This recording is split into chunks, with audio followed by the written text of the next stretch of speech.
The First World War, what a brutal time. Think trench warfare, relentless battlefields, and tactics so dirty they often blurred every line.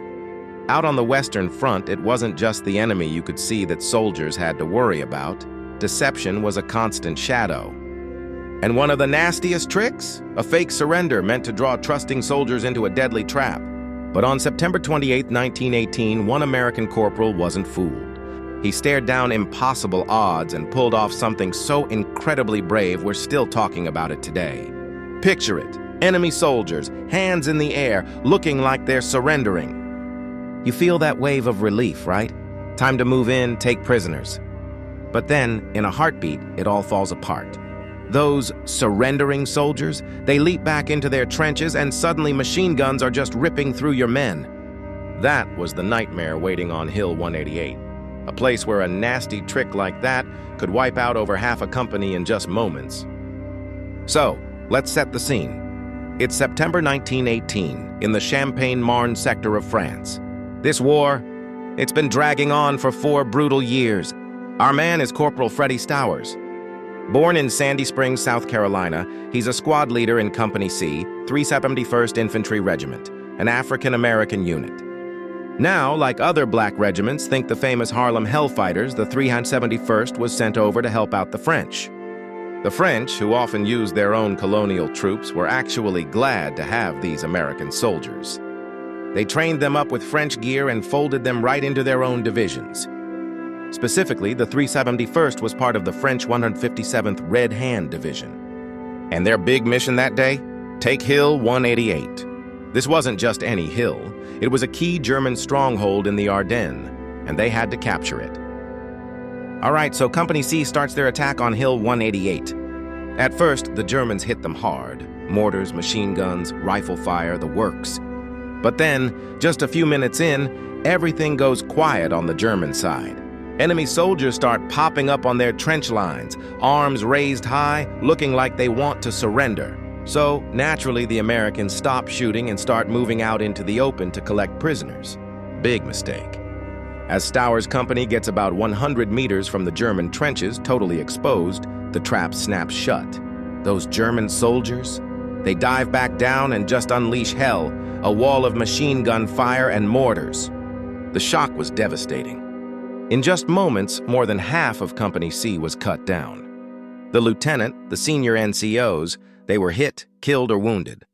The company was left without leaders, caught in this absolute firestorm. So there they are, chaos, despair, men dropping everywhere, leadership gone. And what does Corporal Freddie Stowers do? He steps up. He saw exactly what the Germans were doing, their dirty trick. And even with bullets flying everywhere, knowing the incredible danger, Stowers takes charge of what's left of his company. He doesn't just shout orders, he leads by example, crawling out towards a machine gun nest that was tearing them apart, urging his men to come with him. You can just imagine the effect. His courage lit a fire under them, and they kept fighting. They pushed on, and after some brutal fighting, Stowers and his squad took out that first machine gun nest.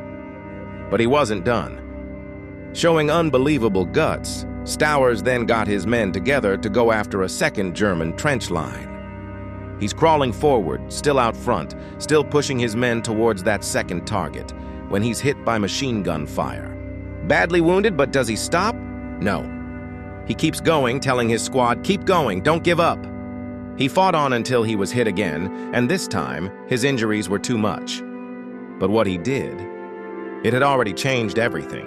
Seeing his incredible courage, his absolute refusal to back down even as he was dying, it lit a fire in his men.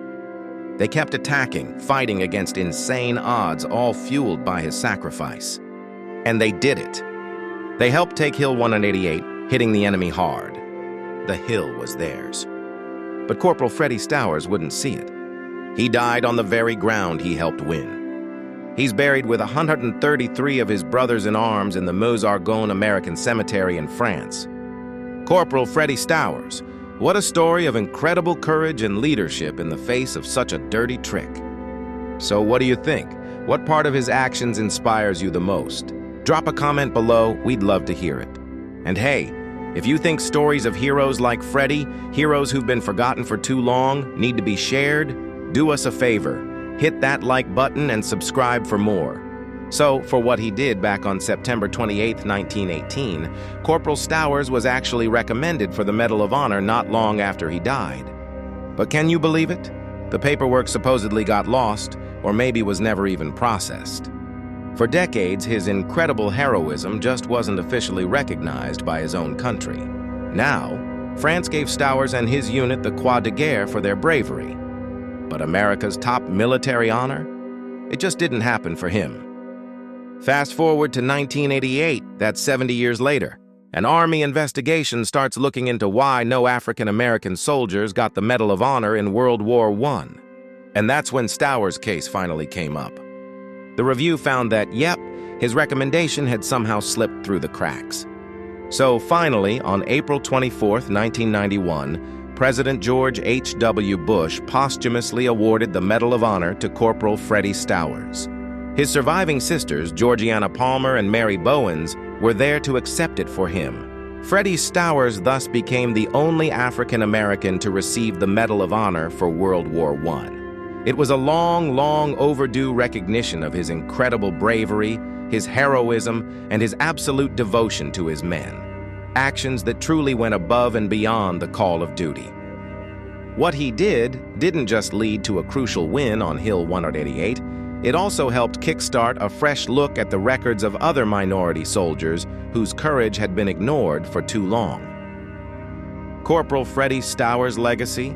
It's about pure courage against trickery, leadership that shines in chaos, and a sacrifice that, even though it took way too long to be honored, shows the very best of what it means to serve.